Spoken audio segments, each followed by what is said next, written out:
ಅಲ್ಲ ಬಾವ, ಆ ದೇವದಾಸಿನೇ ನಿಮ್ಮನೆ ಸೊಸೆ ಆದ್ರೆ ನನ್ನ ಮಗಳೇನಿಲ್ಲಿ ನಿಮ್ಮನೆ ಕೆಲಸ ಮಾಡಿಕೊಂಡಿರೋ ದಾಸಿನ?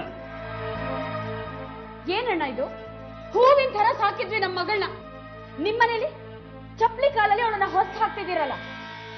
ಸೀತಾ, ಸ್ವಲ್ಪ ನನ್ನ ಮಾತು ಕೇಳು. ನಿನ್ನ ಮಗಳನ್ನ ನನ್ನ ಸೊಸೆಯಾಗಿ ಉಳಿಸ್ಕೋಬೇಕು ಅಂತ ನಾನು ತುಂಬಾ ಆಸೆ ಪಟ್ಟೆ. ಆದ್ರೆ ನಿನ್ನ ಮಗಳೇ ಅದಕ್ಕೆ ಅವಕಾಶ ಕೊಡ್ಲಿಲ್ಲ. ಅಂತದೇನು ಮಾಡಿದ್ಲಿ ಇವಳು ನನ್ನ ಮಗಳಿಗೆ ದ್ರೋಹ ಮಾಡಿದ್ಲು. ಪ್ರಣವನ್ನ ಹುಡುಗನನ್ನ ನನ್ನ ಮಗಳು ಇಷ್ಟಪಡ್ತಿದ್ಲು. ಅವರಿಬ್ಬರಿಗೂ ಮದುವೆ ಮಾಡಬೇಕು ಅಂತ ನಿರ್ಧಾರ ಮಾಡಿ ಮಾತುಕತೆ ನಡೀತಾ ಇತ್ತು. ಆದ್ರೆ ಇವಳು ಅವನ ಮನೆಗೆ ಹೋಗಿ ಹಿಂದೆ ಇರೋದನ್ನೆಲ್ಲ ಹೇಳಿ ಮದುವೆ ನಿಲ್ಲು ಹಾಗೆ ಮಾಡಿದ್ಲು. ಮನೆ ಸೊಸೆ ನಾದಿನಿಗೆ ಮಾಡೋ ಕೆಲಸನ ಇದು? ನಿನ್ ಮಗಳು ಏನ್ ಮಹಾ ಸಾಚ ಅಣ್ಣ ಹೇಳು. ಅಷ್ಟು ಜನರ ಮುಂದೆ ನನ್ನ ಮಗಳ ಕತ್ತಿಗೆ ಬೀಳ್ಬೇಕಾಗಿ ತಾಳಿನ ತಪ್ಪಿಸಿ ಅವಮಾನ ಮಾಡ್ಲಿಲ್ವಾ? ಇದಕ್ಕಿಂತ ದೊಡ್ಡ ದ್ರೋಹ ಬೇಕಾ ಹೇಳು? ನಾವು ನಿಮ್ಮನ್ನ ನಂಬಿದ್ವಿ, ಆಗ ಈಗ ಅರ್ಥ ಆಗ್ತಾ ಇದೆ ಅದೆಲ್ಲ ನೀವು ಕಣ್ಕಟ್ಟಿಗೆ ಆಡಿದ ನಾಟಕ ಅಂತ. ನಿಮ್ಮ ಉದ್ದೇಶ ಬೇರೆನೇ ಇತ್ತು ಅಂತ ಈಗ ಅರ್ಥ ಆಗ್ತಾ ಇದೆ ನಮ್ಗೆ.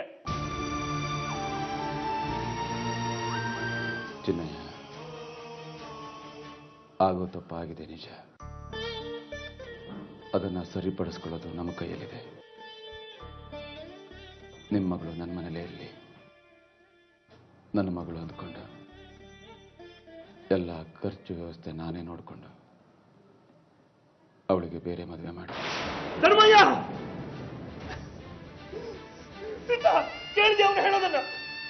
ನನ್ನ ಮಗಳಿಗೆ ಬೇರೆ ಮದುವೆ ಮಾಡಿಸ್ತಾನಂತೆ. ನನ್ನ ಮಗಳಿಗೆ ಬೇರೆ ಮದುವೆ ಮಾಡಿಸ್ತಾನಂತೆ ನಿಮ್ ಗಂಡ. ಧರ್ಮಯ್ಯ, ನೀನ್ ಯಾರು ನನ್ನ ಮಗಳಿಗೆ ಮದುವೆ ಮಾಡಿಸೋಕೆ?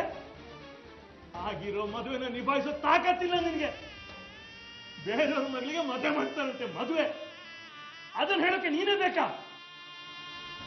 ನನ್ನ ಮಗಳ ಜವಾಬ್ದಾರಿನ ಏನ್ ಹೊರ್ತೀರಾ? ಇವನ ಹತ್ರ ಏನ್ ಮಾತು ಸೀತಾ? ಒಳ್ಳೆ ಕುಟುಂಬದ ಹೆಣ್ಣಂದ್ರೆ ಆಗಲ್ಲ ಇವನಿಗೆ. ಇವರಿಗೆಲ್ಲ ಏನಿದ್ರು ಚಂದ್ರಗಿರಿ ಫ್ಯಾಮಿಲಿನೇ ಆಗ್ಬೇಕು.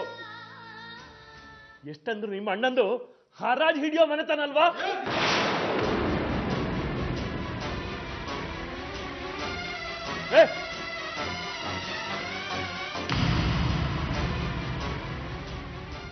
ನಿನ್ನ ಕೈ ಕಾಲು ಮುರಿಯೋ ಮೊದಲು ಮನೆಯಿಂದ ಆಚೆ ಹೋಗೋ.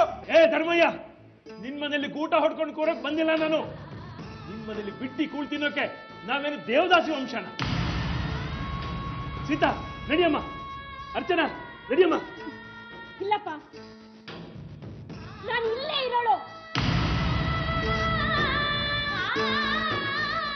ಅರ್ಚನಾ, ನಿನ್ಗೆ ಊಟ ಹಾಕೋ ಗತಿಲ್ಲ ಅಂತ ನಿನ್ ಮದುವೆ ಮಾಡಿಲ್ಲ ನಾವು. ಅವಳಿರೋಕೆ ಈ ಮನೆ ನಾಲಾಯಕ. ಸೀತಾ, ಬ್ಯಾಗ್ ತಗೊಂಡು ಬಾ.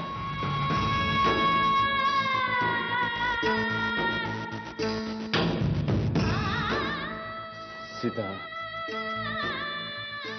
ನಿನ್ ಕಂಡಂಗೆ ನೀನಾದ್ರೂ ಬುದ್ಧಿ ಹೇಳು. ನಿಮ್ಮೆಲ್ಲರ ಪಾಲಿಗೆ ನಾನಿದ್ದೀನಿ.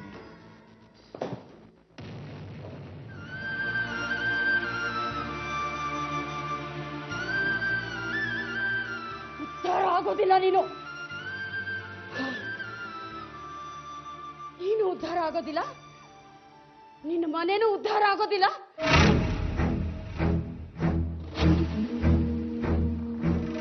ನಿನ್ನ ವಂಶನೂ ಉದ್ಧಾರ ಆಗೋದಿಲ್ಲ.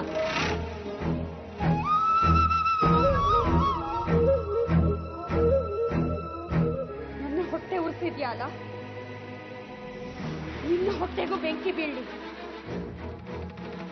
ನಿನ್ನ ಮನೆ ಸರ್ವನಾಶ ಆಗ್ಲಿ.